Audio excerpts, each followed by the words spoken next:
In the summer of 2014, West Coast hay producers were well into their harvest season when contract negotiations between port workers and ship owners fell apart. For those growing alfalfa and other hay varieties for export, news of closures and labor slowdowns at 29 ports along the West Coast had producers listening carefully. Indeed, even a financial hit for some companies, but on the macro sort of level where we look at the winners and the losers, overall it doesn't really mean all that much for the U.S. economy, or even here in Southern California as it may. Those growing hay for export disagree with assessments that downplayed the impact of the 9-month labor dispute.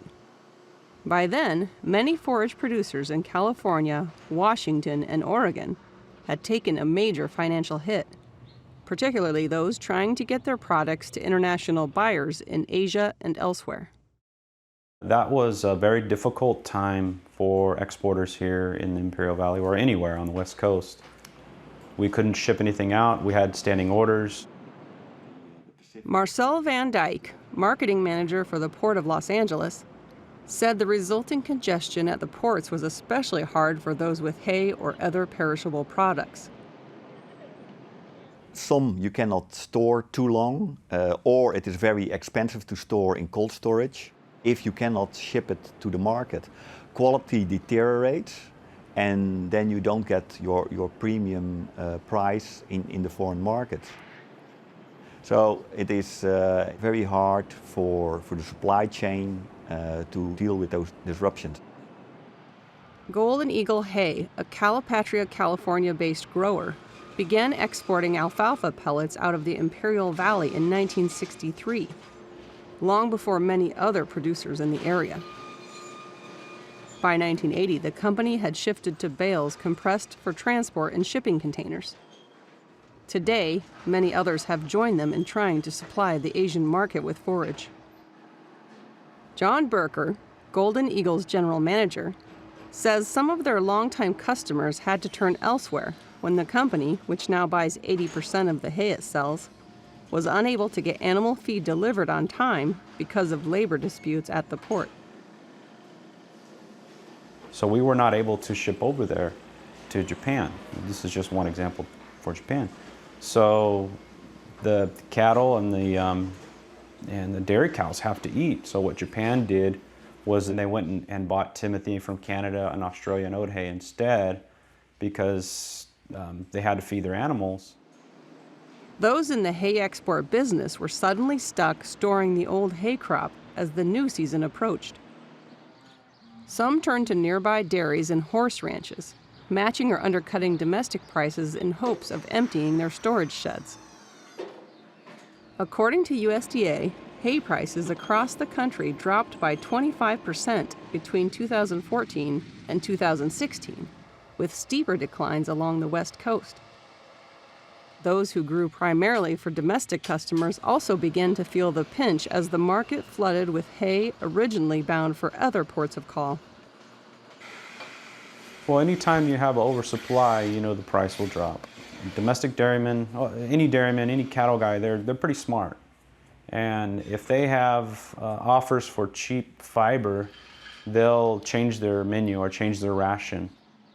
The same scenario was playing out farther north in Washington and Oregon, where the ports were affected by the same labor negotiations.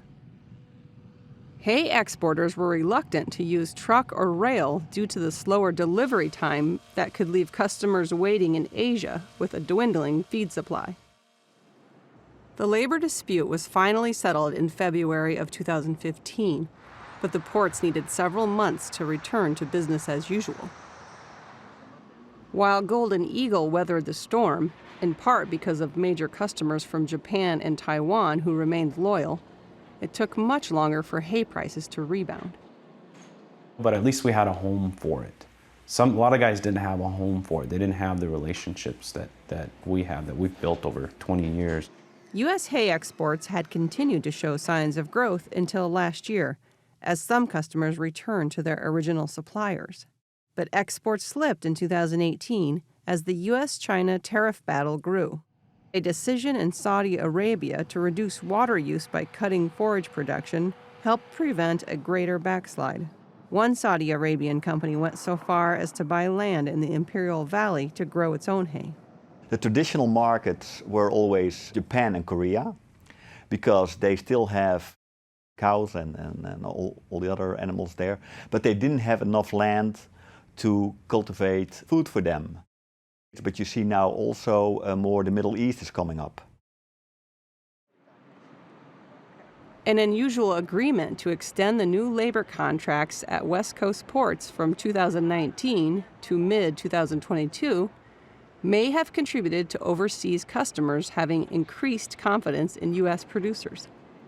Most of that cargo is coming back after the actions are winding down, and now with an extension of the contract, that gives a lot of trust in the West Coast again.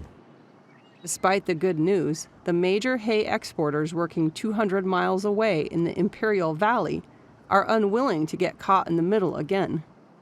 Most are making contingency plans. It was definitely a difficult time. This one hurt. It really did. For Market to Market, I'm Colleen Bradford Krantz.